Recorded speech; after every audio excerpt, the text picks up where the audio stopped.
Joining us now is Venezuelan opposition leader Maria Corina Machado, the bravest woman in Latin America. We're so happy to have you, Maria, on the show. So let's start with this Chevron deal that Donald Trump made. He basically said, you can't produce, you can't have operations there, but we're going to allow you to have an office so that, you can have operations in the future when we have better relations with Venezuela, and also so that Maduro can't seize your assets. What are your thoughts? Was this the right compromise? Absolutely, Rachel, and we are very grateful to President Trump for his unwavering support to democracy and freedom in our country.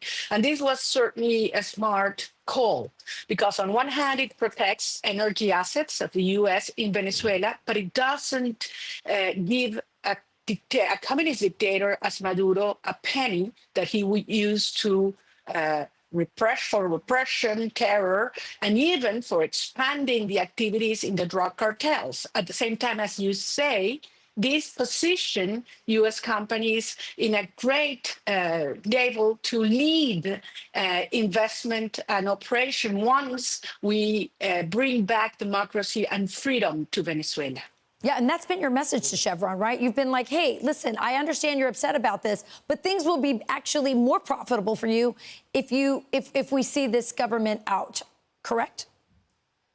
Absolutely. Right now, every company that operates in Venezuela is forced to partner not only with a dictator, but with the criminal head of a criminal enterprise that is also the head of the Tren de Aragua and Cartel de los Soles. And they operate without transparency, no rule of law, no open markets. On the contrary, once Venezuela is free, we will open markets, we will have rule of law, we will protect private property, and we will be a secure and reliable partner, and not only in energy, but also to create a firewall for security in the region and against Russian and Chinese influence in the hemisphere.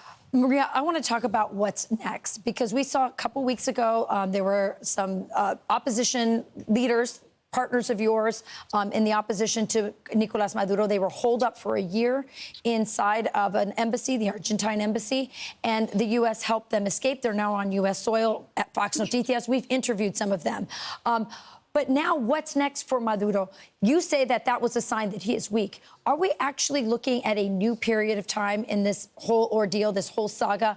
Is it time is he so weak that he may be deposed? Will he get a deal from Trump to just leave? What will happen?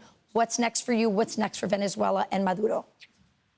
What you're saying is absolutely true. For the first time, we have all vectors aligned for democratic and ordered transition in Venezuela.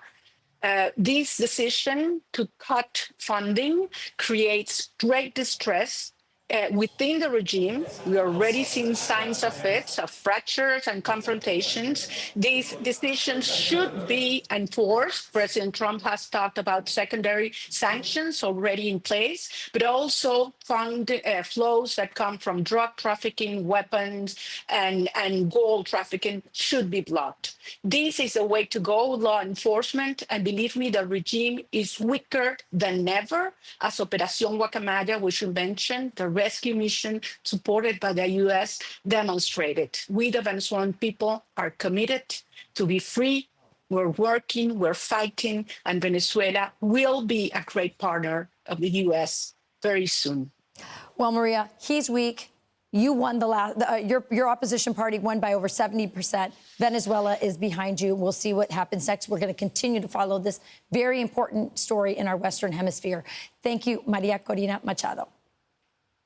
Thank you, Rachel.